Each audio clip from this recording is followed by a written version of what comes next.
আসসালামু আলাইকুম। সবাই কেমন আছেন? আশা করি আল্লাহর রহমতে সবাই ভালোই আছেন।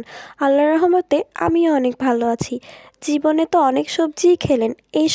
তো কেউ কি এটা চিনতে পেরেছেন এটা কি? এটা কিন্তু আমরা একজন এক এক নামে ডাকি।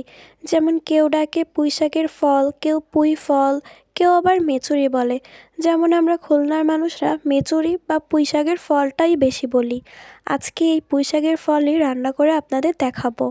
তার আগে বলে রাখি, যারা এই ফলটা চিনেন না তারা চিনে নিন, এটা হচ্ছে পুঁইশাকের ফল। পুঁইশাকে এই ফলটি হয়ে থাকে। যাই হোক, তো এখানে আমি প্রসেসিং শুরু করে দিলাম। রান্নার আগে অবশ্যই এটা ছোট করে কেটে নিতে হবে। তো আমি এটা ছোট করে কেটে নিচ্ছিলাম। আর এই যে আমার কাটা হয়ে গেছে, ঠিক এতটা ছোট করে আমি কেটেছি। আর একটু ছোট ছোট করে কেটে এটা রান্না করলে খেতে খুবই ভালো লাগে, তাই আমি ছোট ছোট করে কেটে নিয়েছি।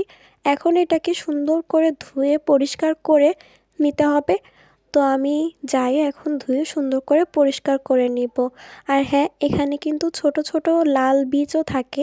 এই লাল বীজগুলো ছোটোবেলায় আমরা খেলা করতাম এবং হাতে দিয়ে সুন্দর রং করতাম, সেটা ভাবতেই খুব ভালো লাগে। যাই হোক, তো এটা এখানে এই যে দিয়ে দিব কড়াইতে। কড়াইতে একটু তেল গরম করেছিলাম। তেল গরম করার পরে এই ফলগুলো দিয়ে দিলাম। যেহেতু পুঁইশাকের ফলটা আজকে ভাজি করব, তো ভাজির মতো করে নর্মালভাবেই রান্না করব। কেউ বা এই ফলের মধ্যে চিংড়ি মাছ কিংবা ডিম কিংবা আলু দেয়। তো আজকে আমি কোনো কিছু ছাড়াই রান্না করতেছি, শুধু সিম্পলভাবে। কারণ আমার কাছে এই ভাজিটা কেন জানি সিম্পলভাবে খেতেই খুবই ভালো লাগে।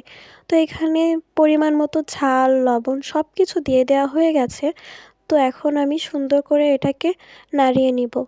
আহামরি কোনো রেসিপি ফলো না করে এই ছোট রেসিপিটা দেখে এরকমভাবে রান্না করলে আশা করি আপনাদের সবারও অনেক ভালো লাগবে। এই ভাজিটা এত মজা হয় যে একটু ভাজি দিয়ে 1 প্লেট ভাত সম্পূর্ণ খেয়ে ওঠা যায়, এতটা মজা। আমার তো এই ভাজিটা খুবই ভালো লাগে। তো এখানে আমি হলুদ দিতে একটু ভুলে গিয়েছিলাম, তাই আমি হলুদটাও দিয়ে নিচ্ছি।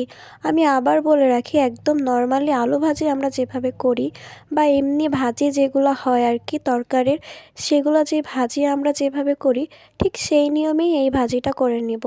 তো এখানে হালকা একটু পানি দিয়ে নিচ্ছিলাম। পুঁইশাকের ফলটা সেদ্ধ হওয়ার জন্য পানি কিন্তু মাস্ট দিতেই হবে। এখানে পুঁইশাকের ফল অনুযায়ী পানি আপনাদের মতো কম বেশি করে দিতে হবে। যাই হোক, তো পানি দিয়ে তারপরে সুন্দর করে এটাকে মিক্সড করে দিতে হবে। আর তারপরে কিছুক্ষণ পরেই ঢেকে দিতে হবে। তো আমিও এখানে সুন্দর করে মিক্সড করে দিচ্ছিলাম, কারণ ভালো করে মিক্সড না করে দিলে তখন মশলা এক এক জায়গায় এক এক রকম থাকবে। যাই হোক, তারপর আমি একটু ঢেকে দিয়েছিলাম। আর তারপরে এটা কিছুক্ষণ পর ওঠানোর পরে এই যে অনেকটা সেদ্ধ হয়ে গেছে, তো আমি আবার একটু নাড়াচাড়া দিয়ে দিচ্ছিলাম, একটু সুন্দর করে সাইড করে দিচ্ছিলাম। যাই হোক, তো এই যে এটা ছিল আমার ভাজিটার ফাইনাল লুক। আর মাশাআল্লাহ মাশাআল্লাহ অনেক সুন্দর দেখতেও হয়েছে এবং খেতেও দারুণ হয়েছে। তো কার কার এই ভিডিওটা ভালো লাগলো? আমার এই ভিডিওটা যদি আপনাদের কারো ভালো লেগে থাকে তাহলে অবশ্যই একটা লাইক দিয়ে রাখবেন এবং আমার চ্যানেলটা সাবস্ক্রাইব করে পাশে থাকবেন।